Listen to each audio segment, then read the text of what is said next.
So they will want to know, what have you done over the past couple of years to try and eliminate the scourge of anti-Semitism?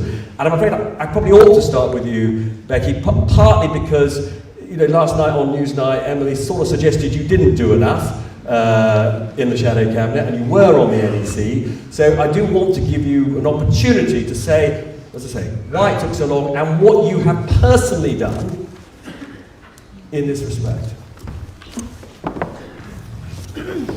So I'll start with the why first. I mean, we saw our party increase dramatically in 2015, and that was a great thing, largely. But with that increase came members who, quite frankly, shouldn't have been within our party. They were anti-Semitic. And when we found those cases of anti-Semitism becoming more prevalent within the party and across the wider left, we didn't tackle it quickly enough. We didn't have processes that were capable of spotting them and processing it quickly enough. And when we realised that the processes weren't fit for purpose, we didn't tackle it robustly enough. Then we had a breakdown of trust between ourselves and our Jewish communal organisations, and indeed the Jewish labour movement, because we weren't opening and having dialogue and listening to what they were asking us to do. I think there was a bit of a bunker that formed, and unfortunately that bunker remained for many years and created a further escalation of the crisis.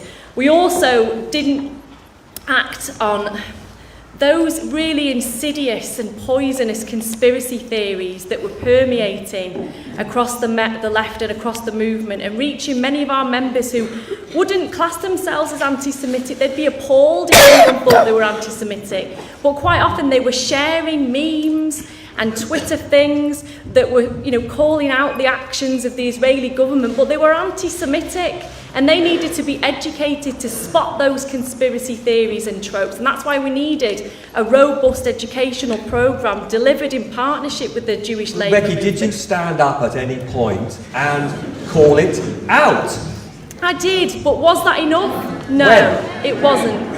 And what I did was I did speak in Shadow Cabinet about this a few times.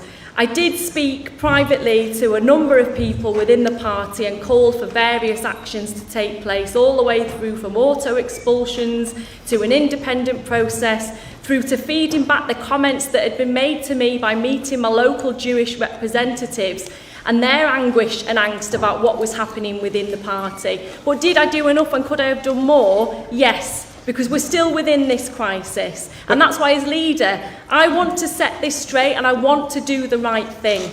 We've got a long path to travel to rebuild trust within our communities, certainly with the Jewish community. And that will take time, but we start by having robust processes. We start by teaching and educating our own members, and that starts with the leadership, providing that moral compass for our party.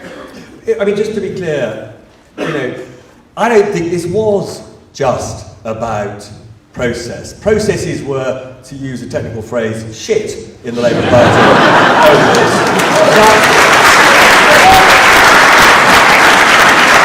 But let's be clear, this is a moral issue. And I quite like all of you just to address a question, okay, which I think is relevant to all of this. Do you regard it as anti-Semitic to describe Israel, its policies, or the circumstances around its foundation as racist because of their discriminatory impact? Is that an anti-Semitic statement? Yes. Yeah. Right. So Jeremy Corbyn presented to the NEC a document in which he wanted the NEC to approve, which would have said that statement is not anti-Semitic. That was a disgrace, wasn't it? Well, I can't remember the exact words, but I've got the words. I covered it at the time. It was a story I reported on. It was an extraordinary moment.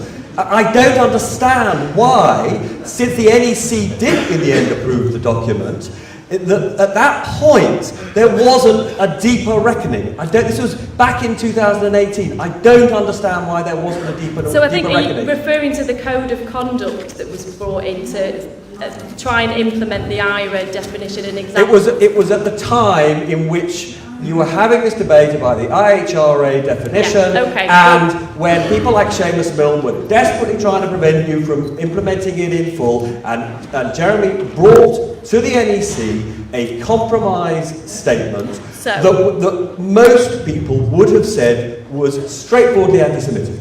So I'll provide some clarity as an NEC member. We were presented with a code of conduct. I think we were unanimous right across the NEC wanting to adopt IRA in full and all of the examples. And we were presented with a code of conduct that's set out, as we were told, ways that we could use this correctly within our processes. Now, at the time, it was never put to a vote, as far as I can remember, and it was supposedly going to be consulted upon. It was later found that we hadn't consulted with our Jewish communal organisations on this. And then the next NEC meeting, with the pain and the anguish that we understood that this code of conduct caused, IRA and the full list of examples was implemented. And I was fully in support of IRA and all of their examples, and I need to be perfectly clear on that. Okay, but as I say, it's still not quite clear to me why this wasn't the moment of reckoning. But